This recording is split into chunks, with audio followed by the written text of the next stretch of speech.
जो इच्छा करिए मन माही, हरि प्रसाद कछु दुर्लभ नाही। आपका मन जो चाहोगे वो आपके सामने प्रस्तुत कर देगा। इसलिए शुभ चाहो, शुभ सोचो, शुभ देखो, शुभ की कल्पना करो, शुभता चित्त में भर लो, पावनता और पवित्रता मन में भर लो। कहीं कोई दूसरी जगह कल्प वृक्ष नहीं है देवियों, आपका मन ही वो कल्प वृक्ष है। जो चाहोगे वैसा ही सामने आ जाएगा। अगर ये सोचती हो कि मुझे कोई प्यार नहीं करता तो फिर कोई प्यार नहीं करेगा। अगर ये सोचती हो कि सारा संसार मेरे लिए पलक पावड़े बिछाता है तो देखो प्रेम की वर्षा चारों तरफ से होना प्रारंभ हो जाएगी। आप यहाँ बैठे हो ना 4 घंटे 3 घंटे, जित आसन पलथी मारकर बैठे हैं। आपने आसन को जीतना है। फिर खाली आसन को ही नहीं जीतना, आपने अपने मन को भी जीतना है। आप अपने मन को पकड़कर, और कैसे संभव होगा? जित श्वासो, अपने आप को, अपनी चेतना को अपनी श्वासों पर ले आइए, नासिका के अग्रभाग पर, और आती जाती श्वास को देखिए तो आपका चित्त जो सारे जगत में भटक रहा है वो समाहित होकर आपके पास आ जाएगा। जैसे जहाज का पंछी उड़ जाता है, पर इतने विशाल सागर में कोई वृक्ष नहीं, कोई पेड़ नहीं, उड़कर कहाँ बैठेगा? लौटकर पुनः उसी पानी के जहाज पर ही उसको आकर बैठना पड़ेगा। तो आपका चित्त जो जगत में गया है वो जब आसन जीत लोगे, जब श्वासों का नियमन कर लोगे, और जब श्वासों की कीमत पता चल जाएगी ना, तो फिर श्वासों को व्यर्थ भी जाने नहीं दोगे। क्रोध में श्वास बहुत तेज चलती है, जैसे धौंकनी चलती है ना, कुत्ता कितनी जल्दी श्वास लेता है पर उसकी मृत्यु जल्दी हो जाती है। लेकिन सांप और कछुआ गहरी श्वास लेते हैं, इसलिए वो दीर्घजीवी होते हैं। लंबी आयु का रहस्य ये भी है कि आपकी सांस गहरी नाभि तक जाए। इसलिए जो बालक नवजात होता है ना, आपने देखा होगा, वो जब सोता है तो जब वो सांस लेता है तो उसका पेट ऊपर उठता है फिर नीचे बैठता है, क्योंकि उसकी सांस नाभि तक गहरे जा रही है। और जैसे जैसे हम बड़े होते हैं, हमारे चित्त का जटिल जंजाल हमको जकड़ लेता है, हमारी सांसें उथली हो जाती हैं। इसलिए क्रोधी आदमी को देखो कैसे सांस लेता है, जैसे धौंकनी चल रही है। किसी भी तरह का आवेग आवेश, चाहे वो वासना का हो, इच्छा का हो, कामना का हो, तमन्ना का हो, द्वेष का हो, या फिर ईर्ष्या का हो, या फिर क्रोध का हो, वो आपकी सांसों को अस्त व्यस्त कर देता है। और जब आप देखते हो कि अरे ये मेरा कितना भारी नुकसान हो रहा है, अरे आपकी तिजोरी में से दमड़ी नहीं निकल पाती, पर आपकी सांसें इतनी व्यर्थ, वो इतनी फालतू है, वो उनका कोई मूल्य नहीं है क्या? अरे वो बड़ी मूल्यवान है। इसलिए वो सांसें, और वो सांसें भी कैसी, जिसमें भगवान का नाम हो, श्री हरि का नाम। सांसों की माला में सिमरू मैं, फिर क्या? जित संगो, जित आसनो, जित श्वासो, जित संगो, जिसकी चर्चा कल चल रही थी कि अपने संग दोष से बचिए, और जितेंद्रिय, आपकी इंद्रियां आपके अंकुश में। अगर डायबिटीज है तो फिर रसगुल्ला नहीं खाया जा सकता, तो कहते दीदी माँ मैं तो निचोड़ के खाता हूँ। तो मैंने कहा फिर वो रसगुल्ला नहीं है, फिर तो गुल्ला गुल्ला है। तो कहते नहीं दीदी माँ, मेरा दोस्त गुलाब जामुन को गर्म पानी से धो के खाता है। खाना जरूर है, डायबिटीज है। इसका मतलब स्वयं की इंद्रियों पर अंकुश। बोल दिया, बस बकबका लगता है दीदी माँ, बस बोल देती हूँ पर मुंह से निकल जाता, पता नहीं चलता क्यों निकलता है। और कभी कभी तो ऐसे निकलता है जैसे स्टेन गन से गोलियां निकल रही हो, और जब सब सत्यानाश हो जाता है तब होश आता है, पर तब तक तो बहुत देर हो जाती है। इसका मतलब होश नहीं है, इसका मतलब जागरूकता नहीं है। और भी बहुत बड़ी बात है कि हमारा मन अनचाही कल्पनाएं करता है और दुष्कल्पनाएं करता है। आपका मन आपको डराता है, भयभीत करता है, और सारा मन का ड्रामा है, अभी कुछ हुआ नहीं, ये सारी मन की कल्पनाएं हैं। इसको समझना होगा। वो एक जना बैठा सिसकार रहा था, छत्तीसगढ़ वालों, कैसे सिसकार, ओह किसी ने कहा ऐसा क्यों कर रहे हो? बोले भोजन कर रहा हूं, उसमें बड़ी मिर्च है, पर भोजन तो है ही नहीं, तू कर तो नहीं रहा भोजन, ऐसे ही खाली बैठा है। कहते भोजन नहीं है, कल्पना का भोजन कर रहा हूं। अरे भैया जब कल्पना का ही खाना है तो फिर मीठा मीठा खा ले, ये लाल मिर्ची क्यों खा रहा है।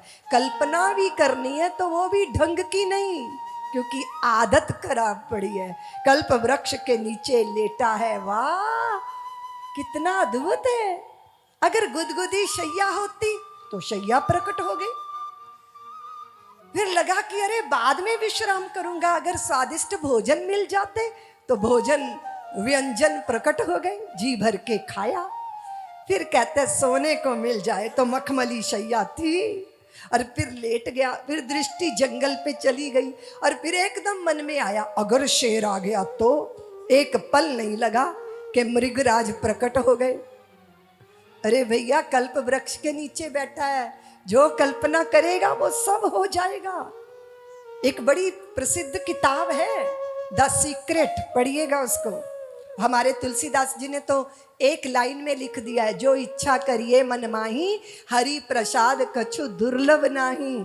आपका मन जो चाहोगे वो आपके सामने प्रस्तुत कर देगा। इसलिए शुभ चाहो, शुभ सोचो, शुभ देखो, शुभ की कल्पना करो, शुभता चित्त में भर लो, पावनता और पवित्रता मन में भर लो। कहीं कोई दूसरी जगह कल्प वृक्ष नहीं है देवियों, आपका मन ही वो कल्प वृक्ष है। जो चाहोगे वैसा ही सामने आ जाएगा। अगर ये सोचती हो कि मुझे कोई प्यार नहीं करता तो फिर कोई प्यार नहीं करेगा। अगर ये सोचती हो कि सारा संसार मेरे लिए पलक पावड़े बिछाता है तो देखो प्रेम की वर्षा चारों तरफ से होना प्रारंभ हो जाएगी। इसलिए आप जो देते हो सोई आप। वो एक गीत गाते थे हम, दिन नीके बीते जाते, गाए मास्टर जी। दिन नीके बीते जाते हैं, दिन नीके बीते जाते हैं, दिन नीके बीते जाते हैं, दिन नीके बीते जाते। सुमिरन कर ले राम नाम तज विषय भोग सब और काम। सुमिरन कर ले राम नाम तज विषय भोग सब और काम। तेरे संग न चाले इक छदाम, तेरे संग न चाले इक छदाम। जो देते हैं सो पाते हैं, दिन नीके बीते जाते हैं, दिन नीके बीते जाते हैं।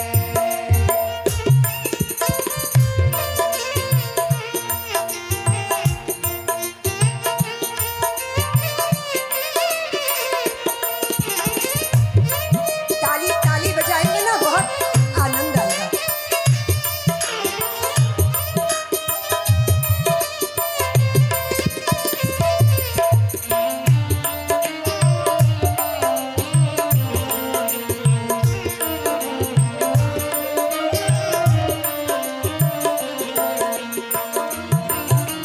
लाख 84 भोग के आया, लाख 84 भोग के आया। बड़े भाग मानुष तन पाया, बड़े भाग मानुष तन पाया। लाख 84 भोग के आया, लाख 84 भोग के आया। बड़े भाग मानुष तन पाया, बड़े भाग मानुष तन पाया।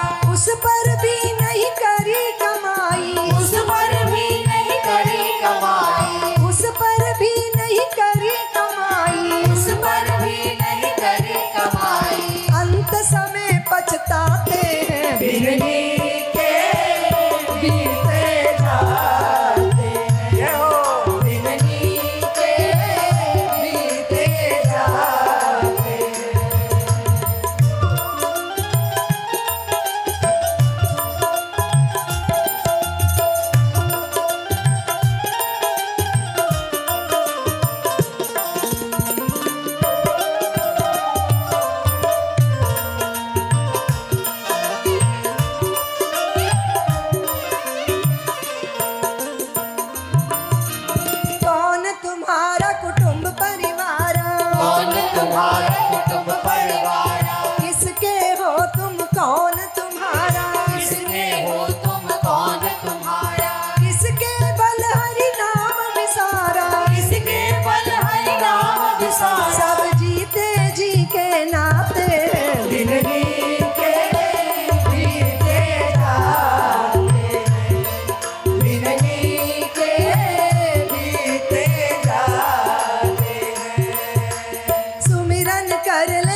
आशा, मूर्ख फंस गए मोह की भाषा। क्या करता सांसों की आशा, क्या करता सांसों की आशा। गए सांस नहीं आते हैं, जिंदगी के बीते जाते हैं, जिंदगी के बीते जाते हैं। सुमिरन कर ले राम नाम, तज विषय भोग सब और काम। सुमिरन कर ले राम नाम, तज विषय भोग सब और काम। तेरे संग न चाले इच्छा धाम, तेरे संग न चाले इच्छा धाम। जो देते हैं सो पाते हैं, जिंदगी के बीते जाते हैं, जिंदगी के बीते जाते हैं।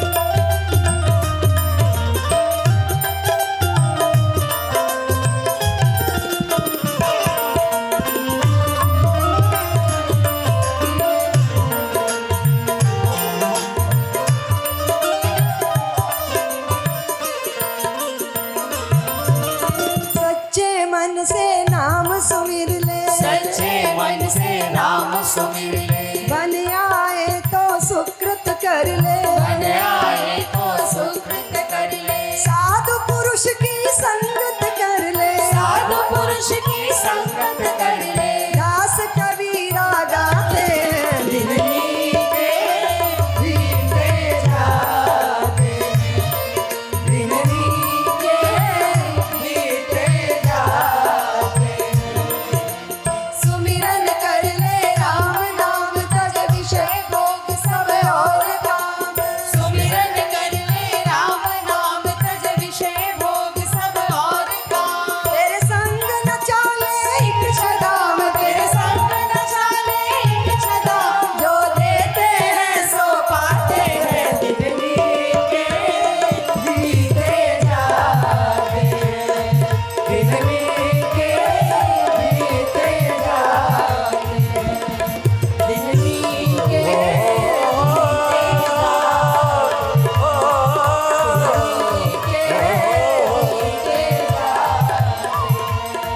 जिंदगी के बीते जाते हैं, जिंदगी के बीते जाते हैं। भागवती प्रवाह में बहते बहते एक अद्भुत प्रसंग, विदुर जी और उद्धव के मिलन का प्रसंग। जब हलवाइयों की लड़ाई हो रही हो और एक दूसरे पे रसगुल्ले फेंक फेंक के एक दूसरे को मार रहे हो, तो फिर उस लड़ाई को देखने वालों का भी मजा आ जाता है, क्योंकि कुछ ना कुछ रसगुल्ले उनके भी हाथ लग जाते हैं। साधुओं का संग, उनकी वार्ता, उनके बीच में आप अगर खाली दर्शक बन के भी, श्रोता बनकर भी बैठ जाएंगे ना, तो कुछ ना कुछ रस उसका, कुछ ना कुछ स्वाद उसका। अगर इत्र की दुकान में जाओगे ना, भले इत्र ना खरीदो, उसकी खुशबू से तो रोम रोम भरी जाएगा ना, है ना? ऐसा ही है ना, अद्भुत है। दो भक्तों का मिलना कैसे होता है। विदुर जी तो सर्वत्यागी होकर निकल गए थे, उन्होंने तो धनुष द्वार पर रख दिया था ये घोषणा करने के लिए कि मैं निष्पक्ष, मैं किसी के पक्ष में नहीं हूं, क्योंकि मैं मंत्री तो था पर मैं अंधे व्यक्ति का मंत्री था, और वो अंधा व्यक्ति कोई बहुत बड़ा अपराधी नहीं होता, क्योंकि अंधे व्यक्ति का कोई बड़ा भारी अपमान नहीं करता, बल्कि सम्मान देते हैं। बल्कि अंधे व्यक्ति को तो हमारे यहाँ प्रज्ञा चक्षु भी कहते हैं, सूरदास भी कहते हैं, क्योंकि 80% से ज्यादा संसार आंखों से ही तो भीतर जाता है। इसलिए गूंगे बहरे के ऊपर इतनी दया नहीं आती जितनी अंधे के ऊपर आती है। और मान सम्मान भी लोग करते, हाथ पकड़ के गंतव्य तक पहुंचाने का प्रयास करते, लेकिन मैं जिनका, जो मेरा स्वामी था, वो आंखों का ही अंधा थोड़ी था, उसके तो हृदय की फूटी थी, उसके पास तो विवेक ही नहीं था, वो तो मोह अंध था, वो जड़ था, वो कुंठित था। अपने ही भाई के पुत्रों का भाग छीन लेने में, अपनी ही पुत्र वधू का अपमान करने में, और श्री केशव द्वारकाधीश दूत बनकर आए, स्वीकारने को राजी नहीं है, सत्य को स्वीकारने को राजी नहीं है। और कदाचित कोई अंधा हो, अगर किसी के हृदय की फूटी हो, तो साथ में जीवन साथी तो कोई दृष्टि देता है। वो गांधारी उस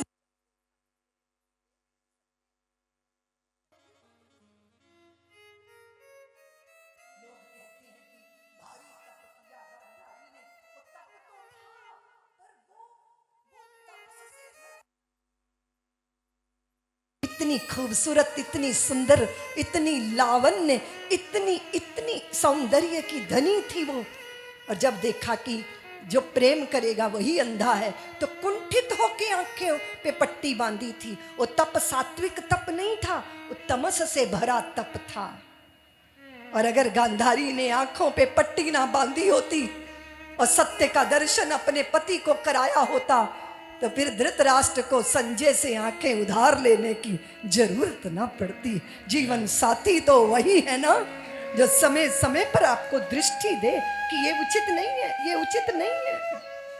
इसलिए तप वो कल्याणकारी होता है जो हमारा कल्याण करे और समाज का कल्याण करे। मैं उनका सेवक हूं जिन्होंने कभी मेरी सुनी नहीं। विदुर जी निकल गए थे तीर्थ यात्रा पे।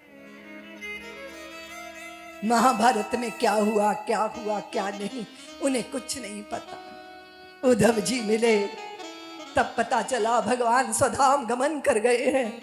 और उन्होंने आपके लिए आदेश दिया है विदुर जी कि आप हरिद्वार जाएं और वहां आपको मैत्रेय मुनि मिलेंगे, उनसे आपने आत्मज्ञान लेना है। विदुर जी भाव विह्वल हो गए। मेरे ठाकुर ने मुझे स्मरण किया, मुझे याद किया। उद्धव जी की तो स्थिति ये थी कि भगवान के जाने के बाद उनको अपने जीवन का कोई अर्थ ही मालूम नहीं पड़ता था। आदेश था कि जाओ बद्री विशाल, वहां जाकर तप निरत हो जाओ, इसलिए भगवान की आज्ञा का पालन करना है। लेकिन व्याकुल व्याकुल हृदय है, रुदन करती हुए नेत्र हैं, अश्रुपात करती गंगा यमुना सी बहती वो आंखें। और आप जानते हो शक्ति वालों, जब ये दोनों भक्त हरिद्वार की तरफ जा रहे थे तो दोनों के ऊपर पंछी अपने पंख फैलाकर छाया करते चल रहे थे। प्रकृति भी ऐसे भक्तों के लिए अनुकूल हो जाती है। कोई भल्लक, कोई भालू, कोई कोई कोई मधु छत्र तोड़कर चरणों में लाके रख देता, कोई बंदर कोई पक्क फल लाके चरणों में रख देता कि पा लीजिए, फलाहार कर लीजिए। प्रकृति भी ऐसे भक्तों की सेवा में तन्मय हो जाती।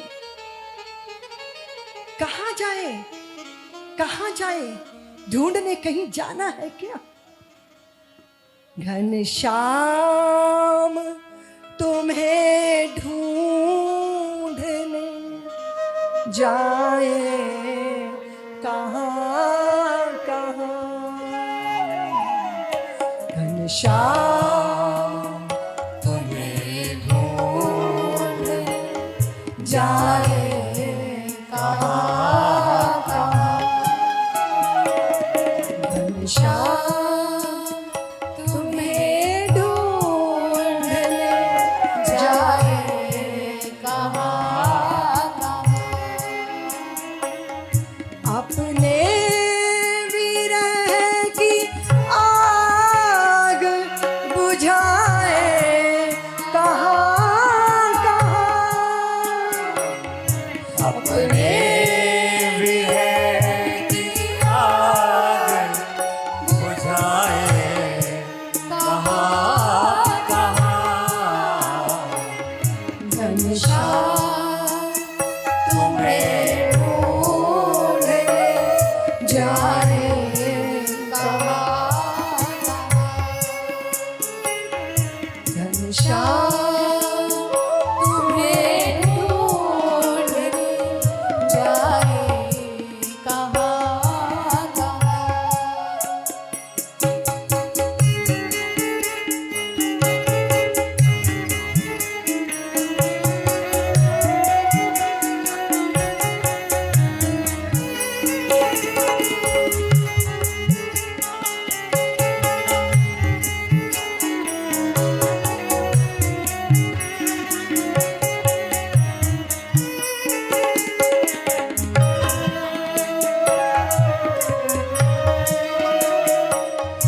कीर्तन करते करते उद्धव और विदुर भगवान की लीलाओं की गाथा गाते गाते जब हरिद्वार पहुंचे तो विदुर जी वहीं ठहर गए और उद्धव जी बद्री विशाल की ओर अग्रसर हो गए।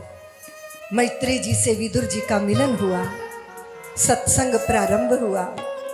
सत्य के उस चिंतन को, सृष्टि के उस प्रवाह के बीच में शाश्वत सत्य क्या है, फिर सृष्टि का वर्णन हुआ कि कैसे नारायण के नाभि कमल से ब्रह्मा जी का प्रादुर्भाव हुआ। वे स्वयं के ही अस्तित्व की तलाश करने लगे। तब प्रथम बार श्रीमद् भागवत जी नारायण ने अपने मुख से ब्रह्मा जी को सुनाई। अहमेवास्मेवाग्रे नान्यद यद सद सद परम पश्चादहम यदेतच्च यो वशिष्येत सोऽस्म्यहम् ऋते अर्थम यत् प्रतीयेत ना प्रतीयेत चात्मनि तद विद्यादात्मनो माया यथा भासो यथा तमः यथा महान्ति भूतानि भूतेषु चावचेष्वनु प्रविष्टान्या प्रविष्टानि तथा तेषु न तेषवः एतावदेव जिज्ञासं तत्त्वजिज्ञासुनात्मना अनवय व्यतिरेकाभ्यां यत्र स्याद् सर्वदा यत् स्यात् कदाचित वे भ्रमित ना होना। अहमेवा, जब कुछ नहीं था तब मैं हूं, जब कुछ होगा तो मैं रहूंगा, और जब कुछ ना होगा तो भी जो शेष है। अहमेवास्मेवाग्रे नान्यत् सद सद परम पश्चाद हम तजेयत्। और फिर वो ब्रह्मा जी को दृष्टि मिली। जो भास रहा है, वो जो दिख रहा है, वो सत्य नहीं।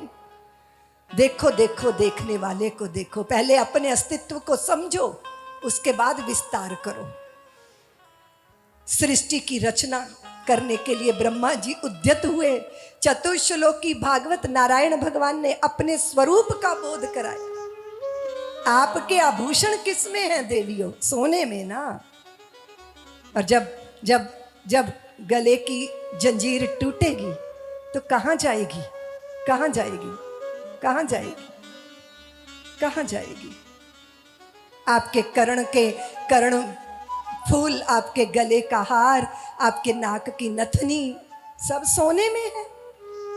और अगर टूटेगी तो सोने में ही रहेगी। सोने में ही प्रकट हुई, सोने में ही है, सोने में ही समा गई। कहाँ गई? कहाँ गई? ये क्या है? ये क्या है? ये गांठ है। ये कहाँ पैदा हुई? वस्त्र में। कहाँ टिकी है? वस्त्र में। और अब कहाँ गई? स्वर्ग गई क्या? वस्त्र में ही समा गई।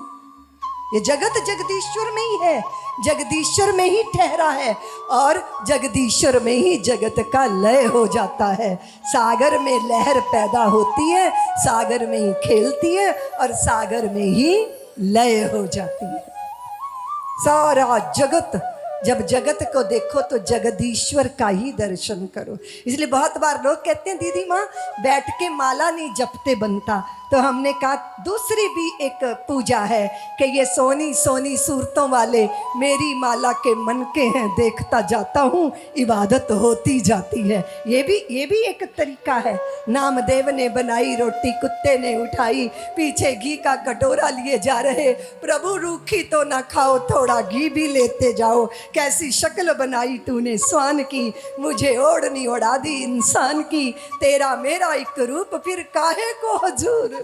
ये भी तो सच है कि शरीरों की ओढ़नियां जो ओढ़कर बैठा है वो एक ही है, एक ज्योत है सब दीपों में, सारे जग में नूर एक है। सच तो ये है इस दुनिया का हाकिम और हजूर एक है, हर मानव माटी का पुतला जीवन का आधार एक है।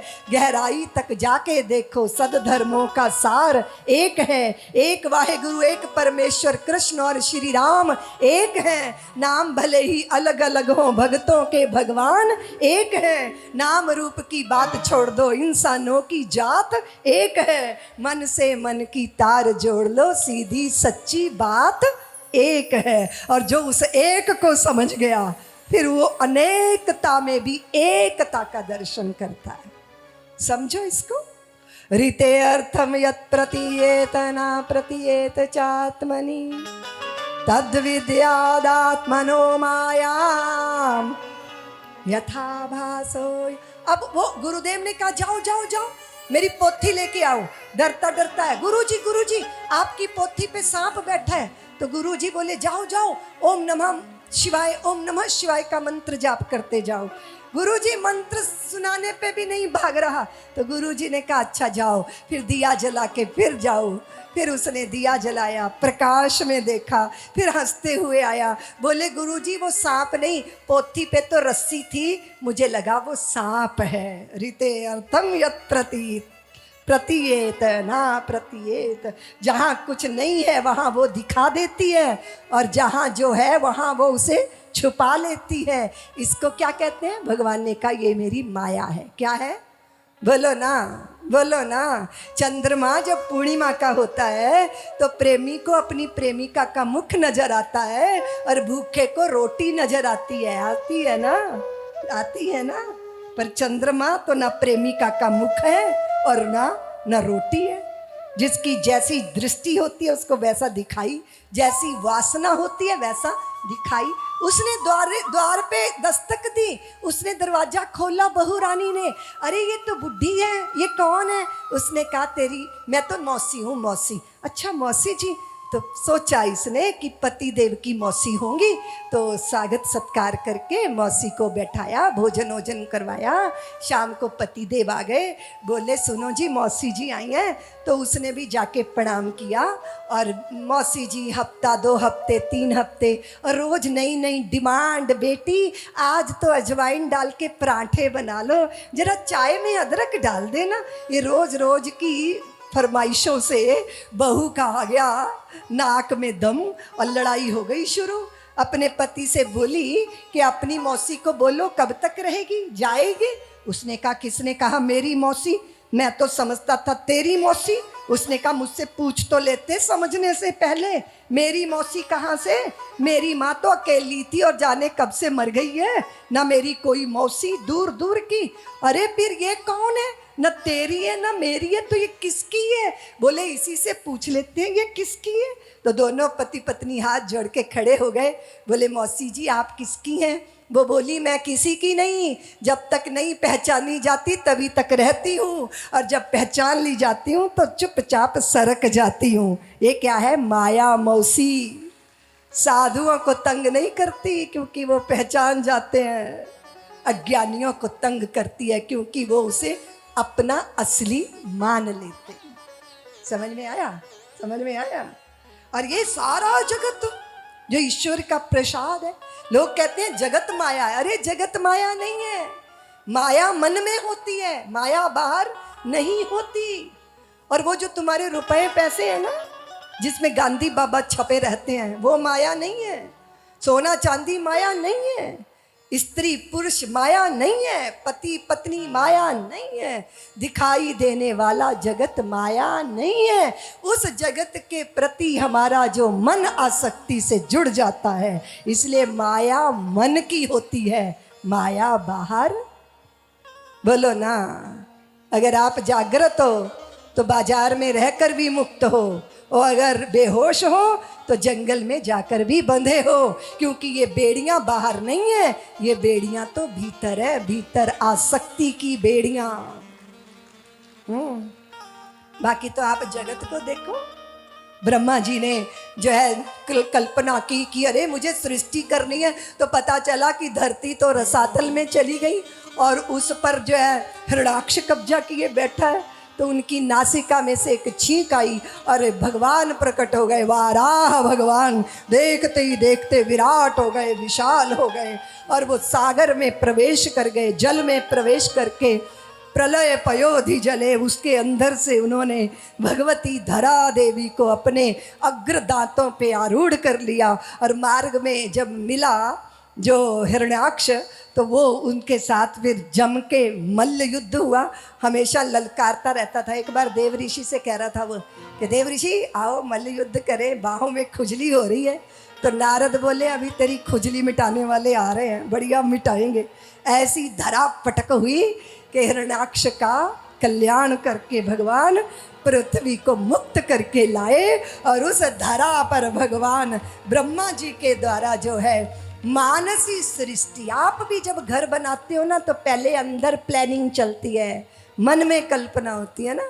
हमारे आदरणीय अग्रवाल साहब के पुत्र ने सोचा होगा, साध्वी सत्यप्रिया उनको मार्गदर्शन दे रही थी कि मंडप कैसा होगा, पंडाल कैसा होगा, मंच पे व्यवस्था कैसी होगी, दीदी माँ की व्यासपीठ कैसी होगी। पहले अंदर चला होगा ना, मानसी सृष्टि होती है पहले, फिर बाद में वो सृष्टि साकार होकर प्रकट हो जाती है। मैथुनी सृष्टि हुई और मनु शतरूपा का प्रादुर्भाव हुआ। फिर वहाँ से तमाम सृष्टि चली। सूरज चंद्र आप सब देख रहे हो, ऊपर गगन विशाल, नीचे गहरा पाताल, बीच में धरती। वाह मेरे मालिक, कभी देख के आनंद नहीं आता? वाह क्या बात। मैं तो आपकी बाजार से निकली ना उस दिन जब वो रथ पे बैठी थी, अद्भुत रथ था। हम पूछ रहे थे भैया ये रथ कहाँ से आया? बोले दीदी माँ रायगढ़ से मंगाया गया आपका रथ। और रथ में वो चारों तरफ वो लगी थी पुष्प की, फूलों की लटक रही थी लटकनियाँ, उसमें से झांक झांक के मैंने देखा। वाह, सब्जियों का जब जैसे देखा वो जामनी जामनी बैंगन और लाल लाल टमाटर, ऐसी हरी भरी सब्जियां। और जैसे मैं ये देखती हूँ ना, सीताफल देख लिया या कोई, ये सब मुझे अंदर से ना लगता है वाह प्रभु आपने मनुष्य को क्या क्या नहीं दिया है ना। कितने कितने भोज्य पदार्थ है, इतनी सब्जियां, इतने पुष्प, इतने फल। फिर भी मनुष्य का दुर्भाग्य देखो कि जीवों का कत्ल कर करके खाता है ना। दिया कितना भगवान ने, और आपने अपनी करामात से उनको और स्वादिष्ट बना के। हाँ, और देखो एक और नहीं कमाल है, आप अपनी पत्नी को वो है ना, वो क्या ला के देते हो, उसको क्या बोलते हैं, जो ऐसे ही ला के देते हो, जो सब्जियां अब्जियां ऐसे ही, उसको क्या बोलते हैं कि जो बिना पकी हुई। आप जितना देते हो ना लाके थैले में भर के, अरबी लाए और फिर क्या लाए, फिर पालक लाए, गोभी लाए, आलू लाए, तो आपने उसको कच्चा पकड़ाया, ठीक है। उसने क्या किया, स्वादिष्ट बनाकर आलू को पराठों में डाल दिया, फिर सुंदर आलू उबाल के फिर उसको छौंक दिया, फिर चोखा बना दिया। आपको स्वादिष्ट करके परोस देती हैं वो आपकी भारिया, आपकी धर्म पत्नी। आप जो लाके दोगे उसे स्वादिष्ट करके देगी और उसे दुगना करके देगी। अब ये समझ लो कि क्या दोगे। अगर प्रेम दोगे ना तो और ज़्यादा स्वादिष्ट करके परोस देगी, और अगर क्रोध दोगे ना तो दुगना बरसाएगी। सावधान, देते समय सावधान रहना, क्योंकि जो दोगे वो 1000 गुना लौटा के देने की सामर्थ्य तुम्हारे घर की स्त्री में है ना। तो देख लो क्या देना है, ये तो तुम्हारी समझदारी पे डिपेंड करता है, निर्भर करता है। चलो हम देख लेते हैं, जगत को बनाने वाले को देख लेते हैं। नहीं नहीं नहीं, जिसके द्वारा जो बन गया उसे देख लेते हैं। और देखो तो जरा, देखो तो अपनी आंखों को देखो, आंखों पे ये पलकें जो है ना, इसके अंदर मेरे एक बड़े प्यारे शिष्य हैं डॉक्टर श्याम अग्रवाल। वो तकरीबन 20-25-30 लोगों की टीम को हर 1.5 महीने बाद लेकर आते हैं वृंदावन वात्सल्य ग्राम, और 400 लोगों का आंखों का ऑपरेशन करते हैं। तो उन्होंने मुझे बताया कि दीदी माँ, अगर प्रकृति ने लेंस को टिकाने की व्यवस्था ना की होती तो आंख का लेंस नहीं लग सकता था। कुदरत ने वो भी व्यवस्था की है। अब आप सोच लो जरा कि आपका नाक इधर है ना, अगर ये पीछे होता तो सोचो जरा कि भोजन यूं तोड़ते, फिर यूं सूंघते, फिर यूं मुख में डालते। देखिए कितना परफेक्शन है भगवान की रचना में। होठों के ऊपर ही नाक है ताकि सड़ा हुआ मुख में ना जाए। आंख में कुछ गिर जाता है, पलकें तुरंत झपकती हैं, आंसू बहते हैं और गंदगी बाहर निकल जाती है। और जीभ में जैसे ही आपने भोजन रखा, स्वाद अंदर घुल जाता है ना। कितना अद्भुत है।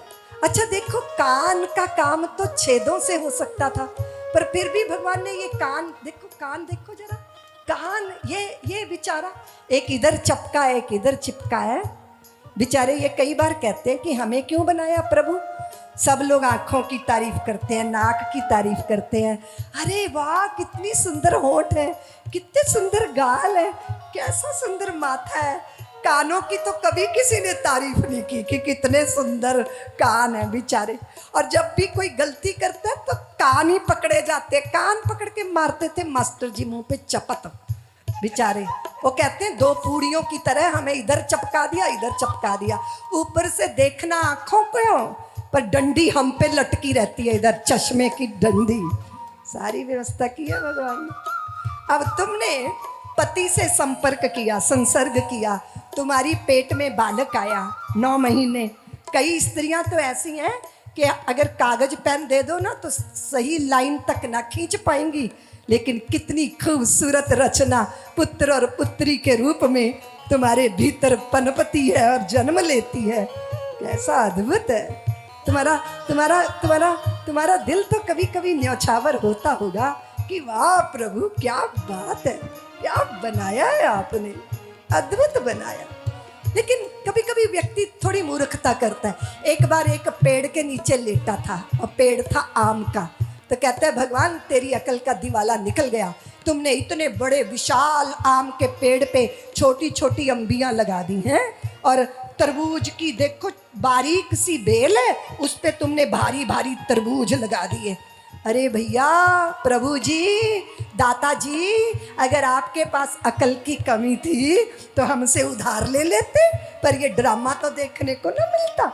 अभी सोच ही रहा था कि हवा का एक झोंका आया और एक आम का फल टूट के उसके नाक पे आके गिरा, चेहरा लाल हो गया, आंखों से पानी बहने लगा, हाथ जोड़ के बोला प्रभु आपकी प्लानिंग परफेक्ट है। अगर मेरी योजना के अनुसार इस आम के पेड़ पे तरबूज जैसा भारी फल लगा होता तो अभी चेहरे का भूगोल बिगड़ गया होता। आप जो करते हो बढ़िया करते हो। बहुत बार लोग कहते हैं दीदी माँ दुख नहीं होना चाहिए था। अरे मैंने कहा दुख ना होता तो तुम सुख ना कभी समझ पाते। अगर रात ना होती तो दिन का पुरुषार्थ भी संभव नहीं था, और अगर मौत ना होती, सोचो अगर मृत्यु ना होती, सोचो क्या होता। तुम्हारे दादा के दादा के दादा के दादा के दादा अभी तक घर में डटे होते तो तुम्हारे पोतों के पोते कहाँ पैदा होते। इसीलिए जीवन जन्म और मृत्यु के साथ ही खूबसूरत है। सुख दुख रात दिन सब बहुत सुंदर है। दिमाग जितना मर्जी लगाओ, भगवान जितनी इस रचना का परफेक्शन, आप इसमें दिमाग लगा के भी हार ही जाने वाले हो। इसलिए हम क्यों नुक्स निकालें। कई लोग कलयुग का ही दुर्गुण करते रहते हैं, कलयुग बड़ा बुरा, कलयुग बड़ा बुरा। अरे भैया हम जिस युग में हैं हम उसकी क्यों बुराई करेंगे। हमें तो बहुत अच्छा लगता है कलयुग। देखो शक्ति नगर के अंदर भागवत की कथा हो रही है और हम सब बैठ के ओम नमो नारायण का मंत्र जाप कर रहे हैं। ये कलयुग का प्रसाद नहीं तो और क्या। दुनिया भर के युगों में लोग तप कर करके हड़ गए, यज्ञ कर करके मर गए।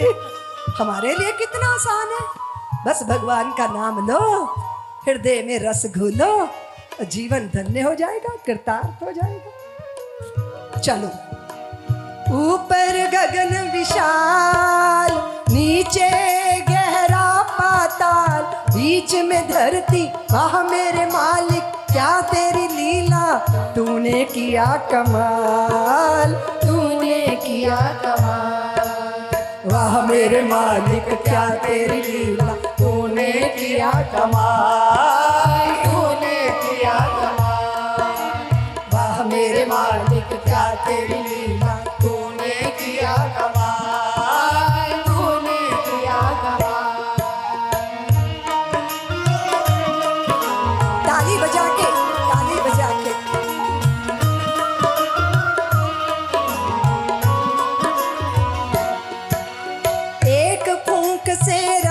दिया तूने सूरज अगन का गोला।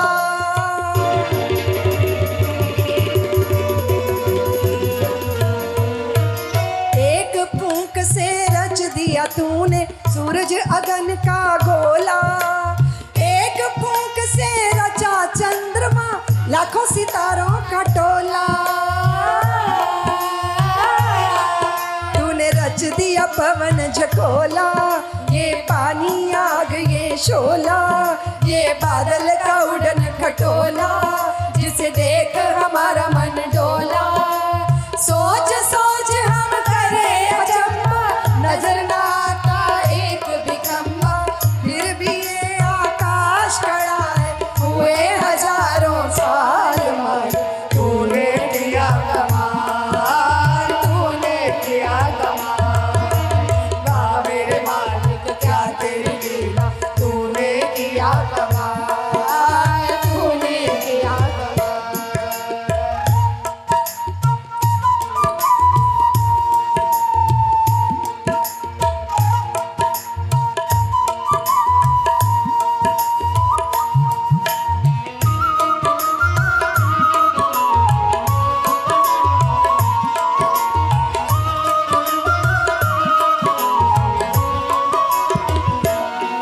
तूने रचा एक अद्भुत प्राणी जिसका नाम इंसान, जिसकी नन्ही जान के भीतर भरा हुआ तूफान। इस जग में इंसान के दिल को कौन सका पहचान, इसमें ही शैतान छुपा है, इसमें ही भगवान। बड़ा गजब का है ये खिलौना, जिसकी नहीं मिसाल मालिक। तूने किया कमाल, तूने किया कमाल, वाह मेरे मालिक क्या तेरी लीला। तूने किया कमाल, तूने किया कमाल।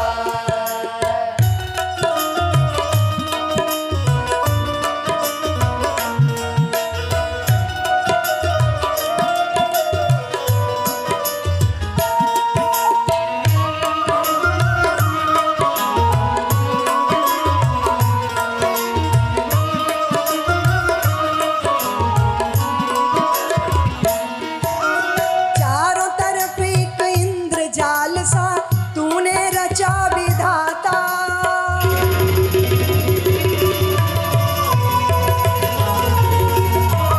चारों तरफ एक इंद्रजाल सा तूने रचा विधाता। तू हम सबके बीच में रहता फिर भी नजर ना आता। पत्ता पत्ता लता पता पूछ रहे सब तेरा पता, कहाँ छुपा है अब तो बता, सामने आ जा अब न सता। एक बार तो झलक दिखा जा, कर जा हमें निहाल मालिक। तूने किया कमाल, तूने किया कमाल, वाह मेरे मालिक क्या तेरी लीला। तूने किया कमाल, तूने किया कमाल, वाह मेरे मालिक क्या तेरी